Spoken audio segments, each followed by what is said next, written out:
And by the way, anybody who can't hear, the solution to not hearing is not by yelling. It's your moving further forward. Okay, it's an amazing technique. You move further forward, then you can hear me.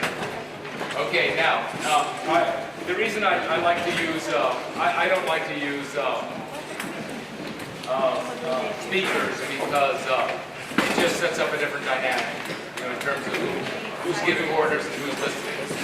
But please, these cheers are for you. An explanation.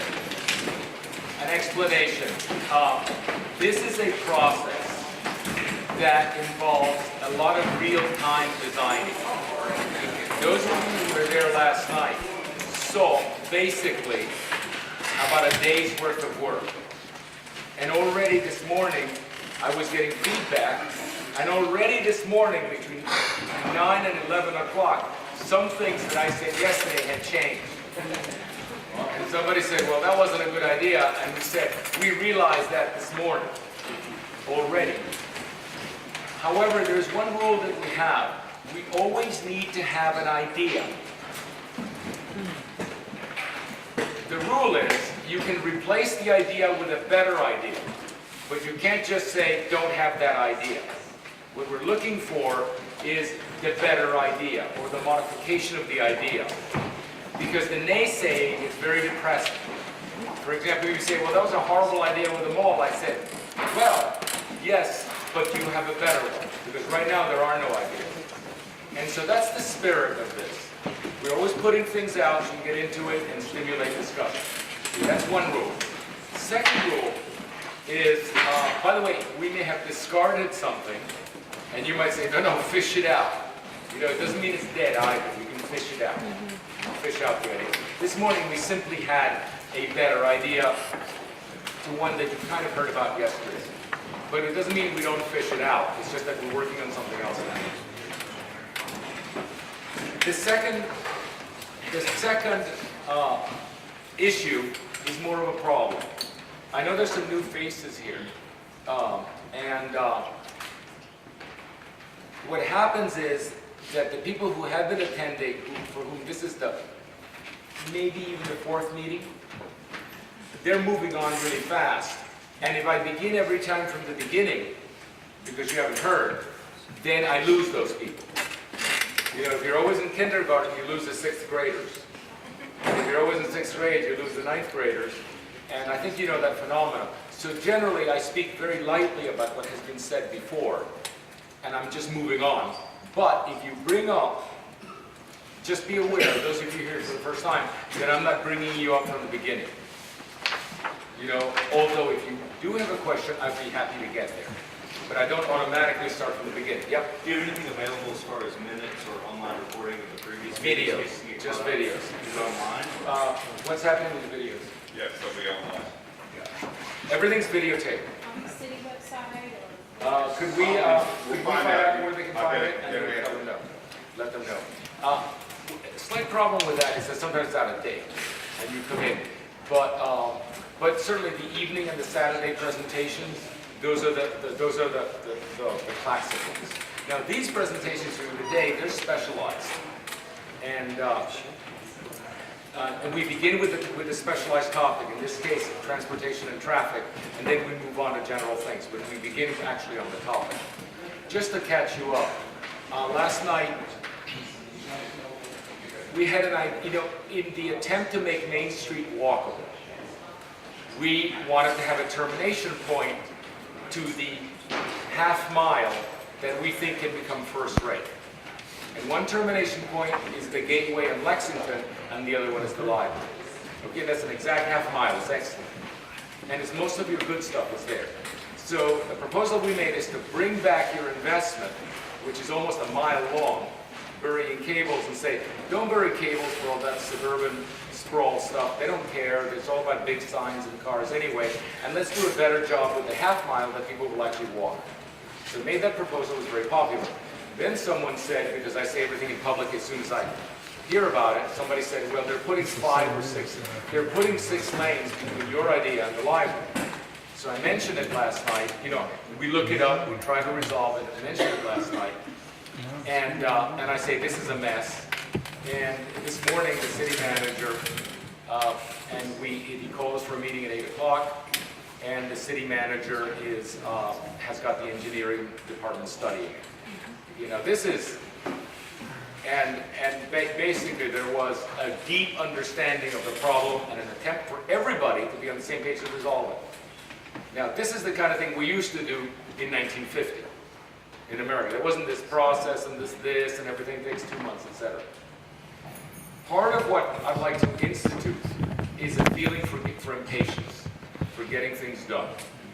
Because, in my own 35 years of practice, I have seen an efficient country become an incredibly inefficient country. And I just can't stand it anymore. And when people say, well, you have to, the first meeting, you're going to need to go through the Planning and Zoning Board, and the timing of the whatever it is, and you're going to get an answer that may or may not be maybe. The answer may be maybe in 3 months.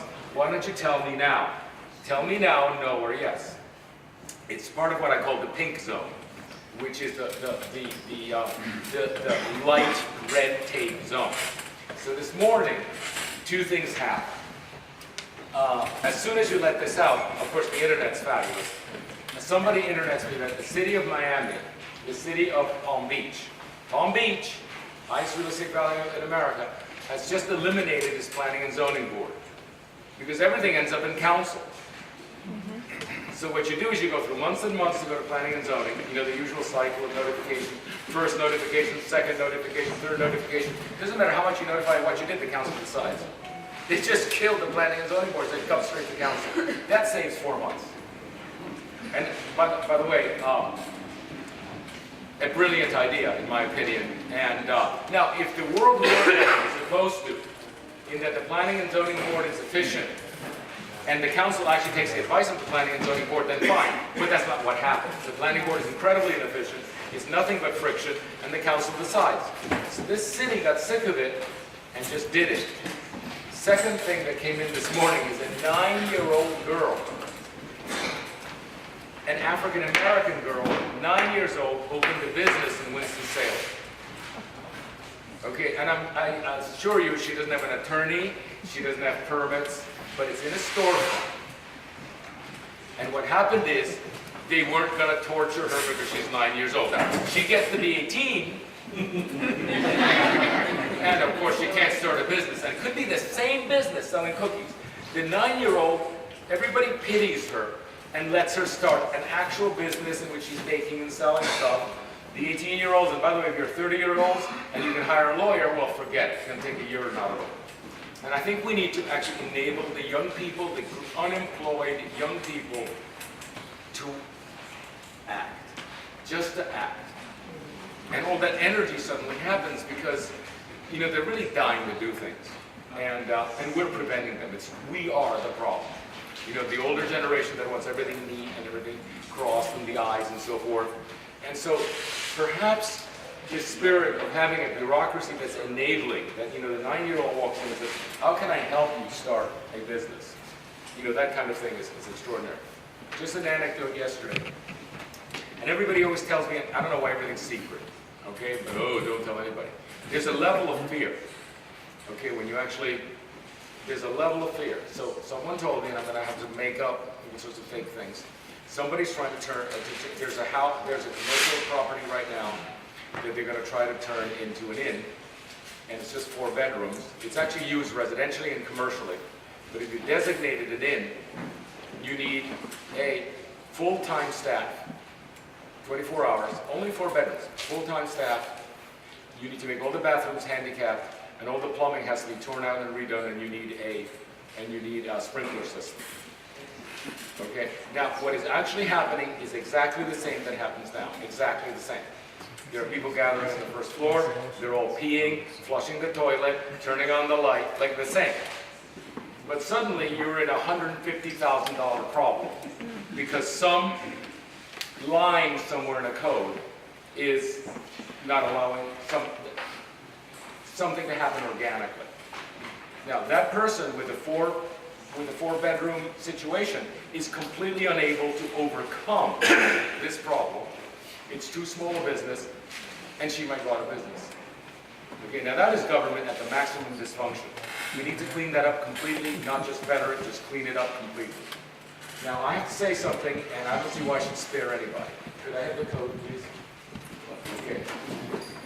I mean, you know, I've been mean to everybody, right? You know, you saw the famous, I was mean to High Point College, I was mean to the bureaucracies, I was mean to, you know, the furniture mart. I'm not being mean, I'm just actually calling it like it is.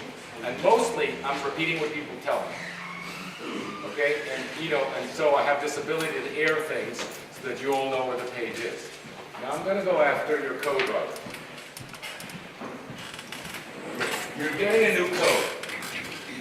It's going to take 2 years, perhaps 3 years to do. Okay, you see this, the size of this thing? The idea is to simplify the code. This is not the code. This is the preamble. They're fixing to get ready to write the code. Okay, this is, somebody said, this is like their, what is it? Yeah, they're clearing their throat before they write. Well, That's they don't just the actually- definition section in chapter 2. Yeah, this is the definition chapter and chapter 2. There's no code here yet. This is literally clearing their throat before they start talking about the code. Okay, this is a complete disaster. Okay, what I propose is that they finish their contract and not say that we have a better code, but I'm just this morning, real-time decision. We were looking at this morning at breakfast, and we said, you know, because Peter was saying, Peter Freeman, our partner in this, is supposed to comment on this. You know, somebody that has to read this stuff has to be highly paid, because this is complete torture. Volunteer, not paid. What? I volunteer, I'm not paid, but I have read that. Okay. What I suggest is that we write a 4-page code that is an interim code. Just an interim code until this one comes out 2 years from now, because the world isn't going to stop. Just an interim code of 4 pages. And if it works, maybe you can leave this one in the shelf. Now, if it doesn't work, but it was something in which we're not waiting 4 years for the mess to be cleared, if you know what I mean. So we give you an interim code, a real modern code that only deals with things that are important. And by the way, it makes reference to this code. It says, somebody said, let's call it a dashboard. Okay, you know, you don't have to always open the computer to see what's in there. There's an interface. So the code we write is a dashboard. If you're really interested or something's going wrong, okay, you take off the dashboard and see all that stuff in there, which is this. But the actual interface with the person is a very, very simple code in which you have your little 2 paragraphs that tell you what you can do, so that you don't even need a professional to read this. Because what this does, okay, there's not a single individual here who's that actually will know what they can do with their property, without going to Peter Freeman and saying, please read this, and Peter's going to say, that's too painful. I need a $5,000 retainer just to tell you what you can do with your property. Because this is what documents like this are about. Okay, so we need to do not an improvement of this.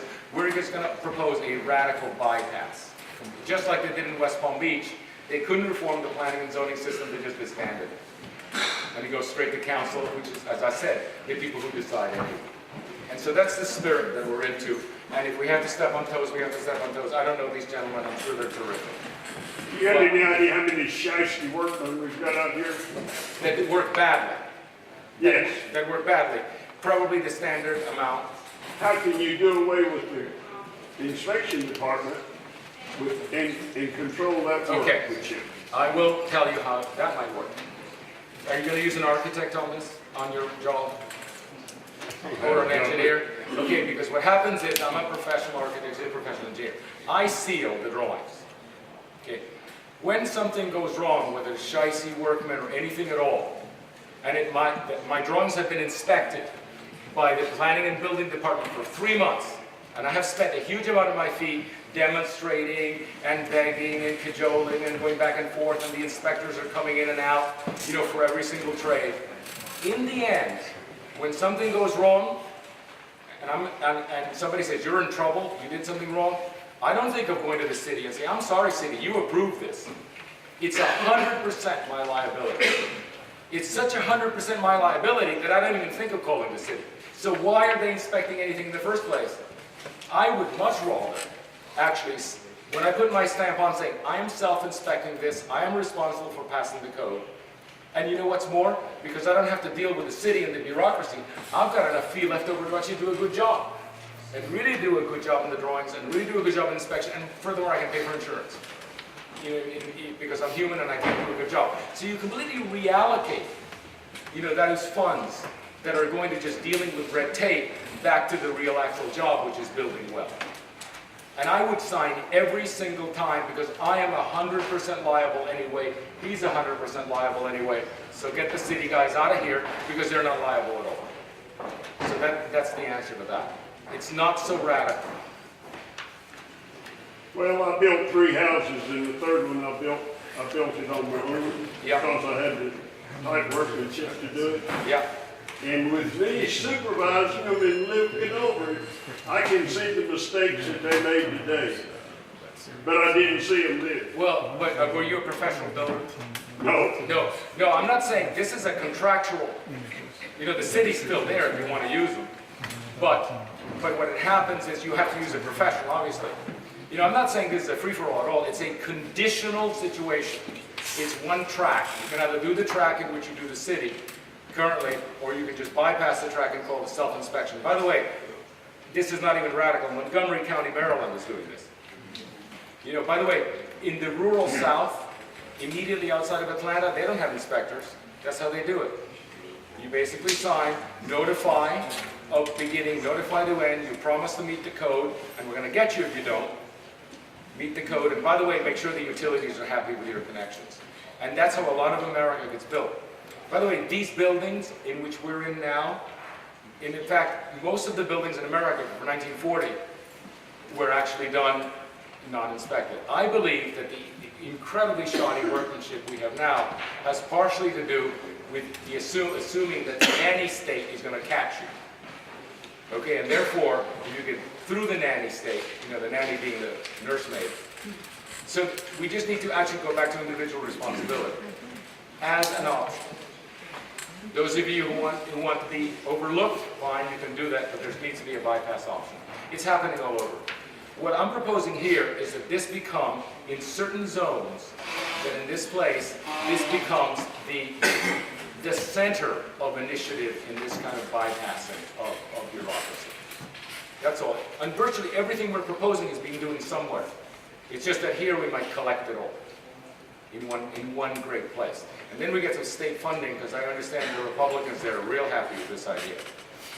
So we can actually do it properly. What we're going to propose here, we can't do it properly. It's not part of our job.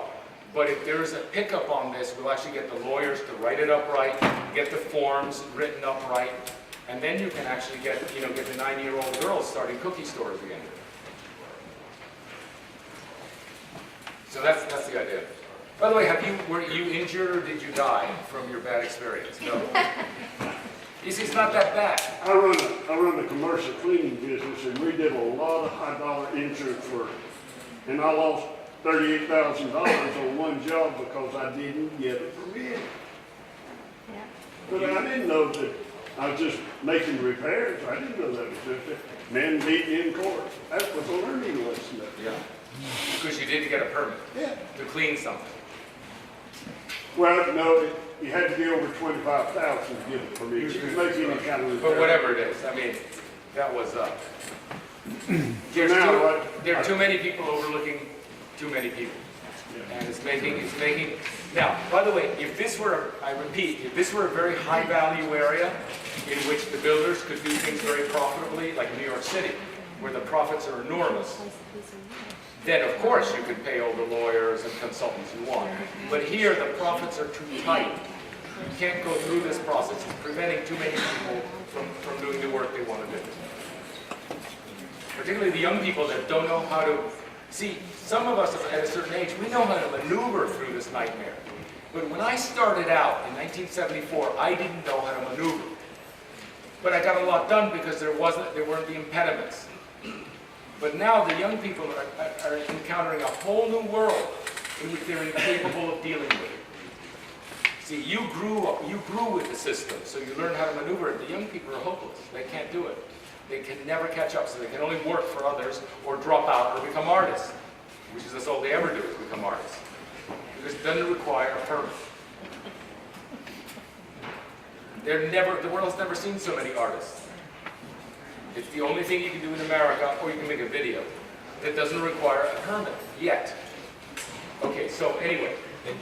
That's in your insurance settlement if you've got that video. You'll have to buy insurance. Okay, now, yesterday I made a presentation. It's videotaped. It's really worth seeing because it's still mostly alive. Okay, that's really that's the basis of what we're discussing. One of the things that happened yesterday is, or perhaps one of the things that normally are really very big issues, is how to make certain sections of the city pedestrian friendly. And that requires the public realm. Now, our engineers are actually the designers of the public realm in America. It's kind of peculiar. We think our engineers just deal with cars. That area from building to building, which is the public realm, which is our shared space, is actually designed by engineers. And our engineers, unfortunately, have become too specialized. They only care about moving traffic efficiently. And there's a new kind of engineer, of which this is a couple of them, that actually think about the whole thing. They think holistically about the pedestrians and the trees and the buildings and so forth. And so they have a presentation set up, which again I haven't seen, and they're gonna bring you up the discussion. And if there's any controversy, we'll move there. We'll move into it. This is Rick Hall. Rick actually began on the dark side of the force. He wrote all the bad rules in Florida when he was young. You know, the famous, which is great to have on your side because he knows how the black box works. And we've been working, he was one of the people that wrote up when the bureaucrats finally caught up to Seaside and said all these streets were built, he actually retroactively got the permits, but they were already built. Because at the time, there's no bureaucracy in Walton County. And so that's how we got hooked up about 25, 30 years ago. And then Paul Crabtree here is an engineer that has increasingly, he is studying the old way of doing things, infrastructure specifically. And the old way of doing things is more ecological and much less expensive than the new way of doing things. Everything now is overcalculated. Just radically overcalculated, and he has the confidence to actually say this can be smaller, and I'll sign on it. And everybody says, "Oh my God, you're taking a risk. You're taking a risk." He says, "Yeah, but I understand actually how it works, so therefore I'm going to sign." So these are very valuable people because one of which knows how the dark side works, and the other one actually knows how to save money. And we always try to use Paul and Rick as a pair in our projects. Okay. And by the way, I know that the newspaper loves stating how high our fee is. Whoa, you guys! The fee gets distributed to excellent consultants. You know, we have a whole set of consultants coming in and out, and that's what it takes to do a good job. And so these are real stars. You know. So anyway, you're Thank you. Good to be with you up in High Point. It always feels normal to me to get on the Atlantic coastal plain of Virginia and North Carolina. I live in Tallahassee, Florida, and the climate is just not quite right there. It always feels normal coming back here. So we enjoy it thoroughly in the springtime especially. We're both civil engineers by schooling. And I specialized in transportation.